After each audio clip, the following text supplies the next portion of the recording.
Iran যুদ্ধ বন্ধে যুক্তরাষ্ট্রের সঙ্গে এক পাতার সমঝোতা স্মারক সইয়ের আলোচনা প্রায় শেষ পর্যায়ে। হোয়াইট হাউস সূত্রের বরাত দিয়ে একাধিক আন্তর্জাতিক সংবাদ মাধ্যমের প্রতিবেদনে এই তথ্য জানানো হয়েছে। এতে বলা হয়েছে ৪৮ ঘন্টার মধ্যে গুরুত্বপূর্ণ কয়েকটি বিষয়ে তেহরানের জবাব পাওয়ার আশা করছে ওয়াশিংটন।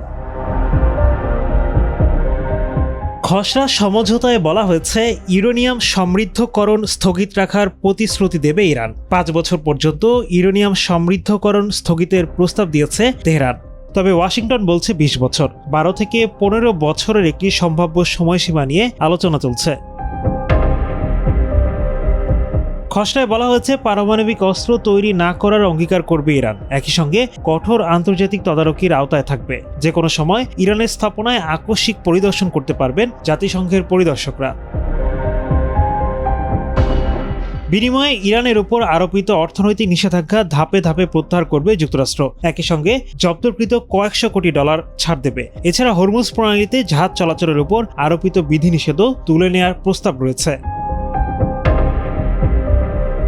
সমঝোতা স্মারক অনুযায়ী যুদ্ধবন্ধের ঘোষণা দেওয়ার পর শুরু হবে ৩০ দিনের নিবিড় আলোচনা। এই সময়ে পারমাণবিক কর্মসূচি সীমিত করা, নিষেধাজ্ঞা প্রত্যাহার এবং আঞ্চলিক নিরাপত্তা ইস্যুতে একটি পূর্ণাঙ্গ চুক্তিতে পৌঁছানোর চেষ্টা করা হবে। ইসলামাবাদ অথবা জেনেভায় আলোচনা হতে পারে।